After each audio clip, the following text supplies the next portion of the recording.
We just saw more and more of that video of the Karen whose husband is the Joe Anderson. And BB Shea thinks the Joe Anderson, who does come out of the house, looks a lot like the guy who stole Woody in Toy Story 2. And I agree. Al's Toy Barn. The Toy Story 2 character voiced by Newman from Seinfeld. Really? Wayne Knight. Mm-hmm. Yeah, voiced that. And it looks a bit like him, too. I can't speak on that. I don't think I've seen Toy Story 2. But the man looks to me like a person who was briefly in Seinfeld, who was a friend of Newman's. Who put the curse on Kramer? Yeah, I could see that at the birthday party. Yeah. You know that guy? Yeah, I know that guy. Yeah, I think he was also the hypnotist in Office Space, who has the fatal heart attack early on. Yeah, he is. Oh, he does look like that. That's the same guy, and he does look like that. Hot take. Toy Story 2 is my favorite of the Toy Stories. Yes. Yes. Whoa. Hot take. Is that a hot take? That's a hot take. I like that take. I like Toy Story 1, especially for the newness of the technology, but I think Toy Story 2 is the best story. I loved it. Which is the one that used to make our buddy Weather Dave cry? Three. Three has two unbelievably sad moments. First, it looks like all the toys are going to die in an incinerator. They're headed toward extinction. Now they're saved, and that gets you close to crying. But then, now part 3 is when Andy, the toy owner, is all grown up. The little boys and little spoiler alert. Oh, God, I'm spoiling. 15 years later. I'm spoiling. I'm just vomiting spoilers here.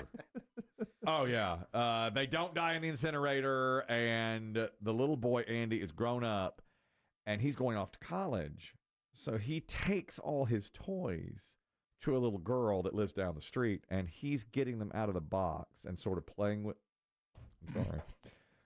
I'm sorry. If you've got kids, especially when they do grow up and go off to college, it's hard for me to watch that scene. That's how... That scene is so sad, especially if you do have children and they're growing up. And I saw that when my son was probably 15. Now, of course, I have dropped him off at college. Mm-hmm. We don't know how he got there, but he did. Yeah, a lot has changed. Yeah. And when Andy He's not that little boy anymore. Oh, my God. When Andy is handing out those toys to that little girl and he's saying, I'm sorry. When let me tell you, he goes through all these different toys, including Buzz Lightyear, of course, but then he gets to the bottom. He's like, but Woody is the best. And he wants to take Woody with him. And the little girl's, well, what about this one? He's like, oh, no, you can't have Woody. And he's 18, but finally he gives him off. Oh, waterworks. They never should have made a part 4. It was the perfect ending. Part 4 is good, but part 3 had the perfect ending. The boy's grown up. He's going off to college. That scene, I'm crying now. Okay? I am crying now. That's how good a scene that is. Well, there's a theory about Toy Story 2. The character Jessie was left by a little girl. They're thinking that was Andy's mom back in the day. It's possible. I can see that. That's a good conspiracy theory. Yeah. Andy's mom, of course, is an adult, and the character Jessie is introduced in Toy Story 2. She's not in 1. She's like this cowgirl who meets back up with Woody. And my girl, Joan Cusack, does the voice. Joan Cusack does the voice. Okay. That's why BB Shea knows so much about it. Yeah. I was going to say Annie Potts, but she's Bo Peep. Yeah. Yeah, your girl, Joan Cusack, does a tremendous job in that. And that's another very sad scene when Jessie, there's a flashback to when she's a favorite toy of this little girl. And then the little girl grows up to be a teenager, and she's just like left at a Goodwill bin. And the doll is like, what? Oh, I can't watch Toy Story 3 again. Toy Story 3, that scene where Andy leaves him is so sad. Is 1 your favorite? Yeah, 1's the favorite. I mean, it's hard to beat it. It is. But I do love... And 4 is good. That's fine, yeah. Shouldn't have made it. No. And 5, come on. There's a 5? Coming out with a 5. Coming out now. Oh. I just can't. I mean, it's just a money grab, at this point. It's just, that's all it is. Because now, I mean, Toy Story, the original, came out in 1995. This is now 30 years later. And some of the actors kids still dress up. Oh, they do. Oh, yeah. Believe me. And my daughter will see it. If it comes out, she'll see it at age 18. If it comes out in 2 years, she would see it. It is a great franchise. And they do, of course. Well, there's a whole park at Disney that's Toy Story. Is it? It's Toy Story Land. Oh. And it's got the Slinky Dog roller coaster and all sorts, and like the Army Men. It was unbelievably clever. That may be the best series of that kind of thing. I mean, we were talking the other day about, like, Nemo's really good and all the others. What was your favorite? Lion King. Lion King is great. But the series, Toy Story, it's perfect. It's like almost unbeatable. Yeah. But I'm telling you, if they had stopped at 3, it would have been better. Didn't I give you that factoid? I just read that not long ago that, of course, Tom Hanks does the voice of Woody in the movies. But in the shorts that are on television or at the park or for the doll, it's always his brother. It's not Tom Hanks. Really? Sounds just like him. And we had the Woody doll, and you pull the string, and it would say whatever. And I thought it was Tom Hanks. I was like, man, they got him to do all that. It sounds just like him. Dang, it's a bummer they didn't get Chet to do it, you know? Man, he could use the work. There's a snake in my boot now. Yeah. Chet Hanks is Tom's son. You know what I'm saying? Yeah, and he just unbelievable, of course. And he would talk like that with a very odd voice like that. So anyway, it's his brother that does it. You're right. Chet would have been a better choice on that, in my mind. A couple of pieces of news here as well, and I mentioned this is health related. If you want to sleep longer and better, a study has come out that says, especially for men, young men, if you leave your socks on, you get 8 minutes. You're asleep 8 minutes faster than if you take them off. I never have slept with my socks on. I have. I think when I was a kid, I did a lot, but yeah, we didn't have a lot of blankets. I just pile on the blankets now. I've probably slept with my socks on 3 or 4 times in my whole life. You go to sleep 8 minutes faster, and you'll sleep 32 minutes longer if you don't. 30 minutes longer? 30 minutes longer, yeah. And they did this study. Actually, the study was done 6 years ago, but it is now people are becoming interested in it. Does it specify a type of sock? Because I got a drawer full of different types. These are just athletic socks. These are just like white athletic socks. And keeping your feet, the idea is keeping your feet warm regulates your core body temperature and gives you more restful sleep at night. These are the experts saying this now. That if you want better sleep, sleep with your socks on. How strange. I would never put the two together. It's always kind of one of these, what's the word? Stereotypes of like the guys who leave their socks on while they're making love. Yeah. It was kind of always like a comic punchline. Yeah. You'd see this guy rogering away, this woman with his black socks on, his work socks. Exactly. Titillation Tuesday for you. Yeah, I thought that too. Have I left them on before? Sure. You want to get right to it, you're like, all right, let's go. And your socks are on.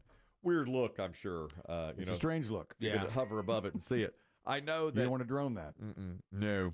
Gene Simmons of Kiss had a sex tape once, and he was wearing black socks. It was pretty bad. It was the least sexy sex tape since Hulk Hogan's.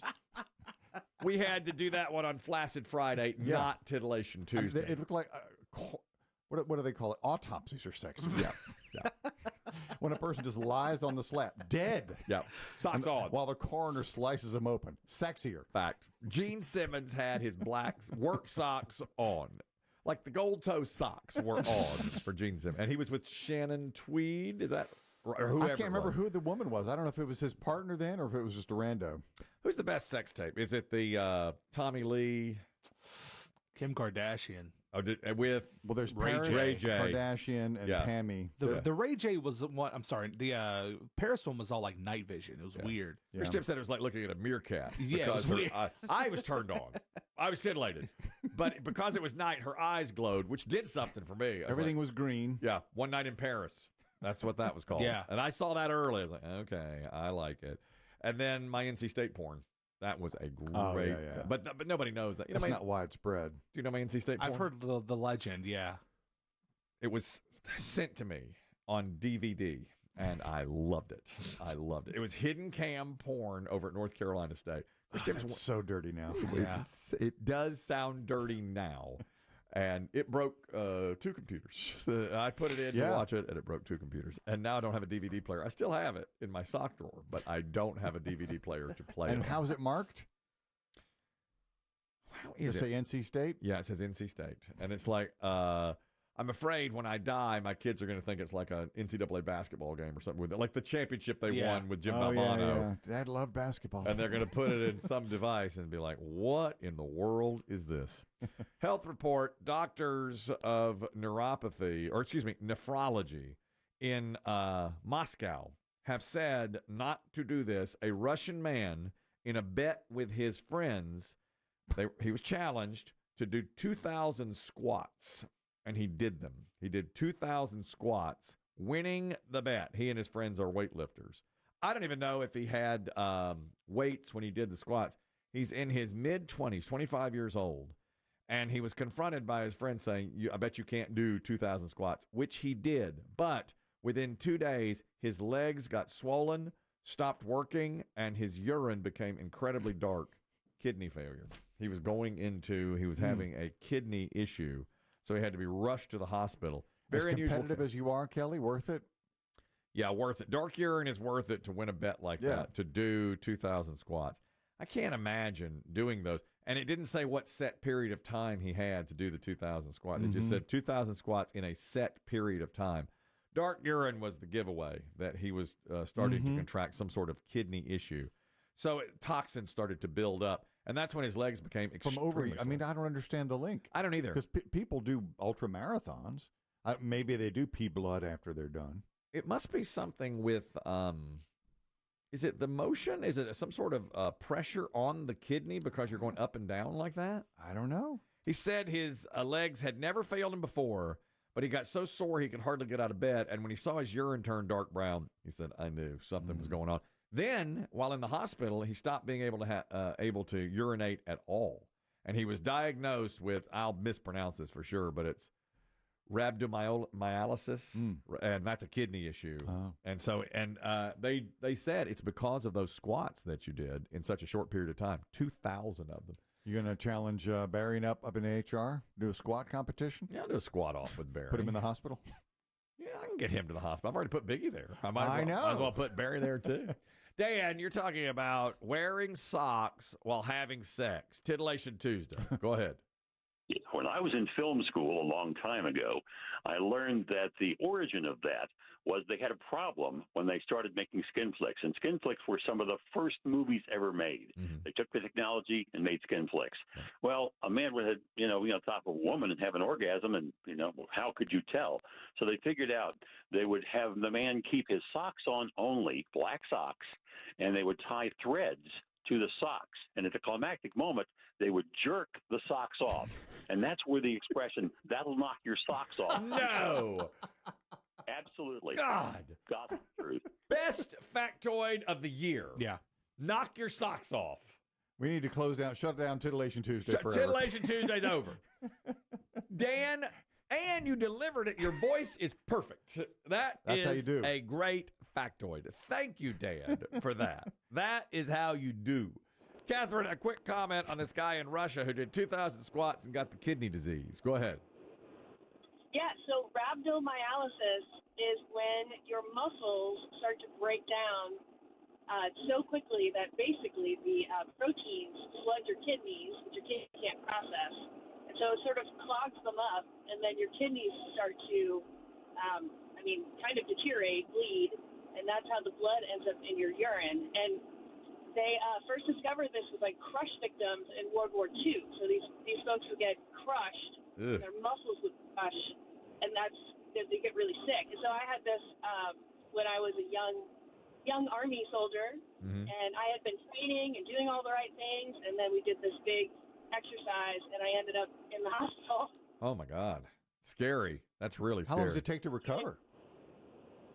So you just get IVs pumped into you for I think I was there for 3 days, and then they call it a dead man profile. So you're really in recovery for almost 6 months to a year after it happens, because your body is just trying to heal itself. Just a breakdown. My goodness. So it's the muscles, proteins breaking down. Thanks, Catherine. That would have been the best call if not for Dan's knock your socks off. That's fantastic. Two Guys Named Chris show.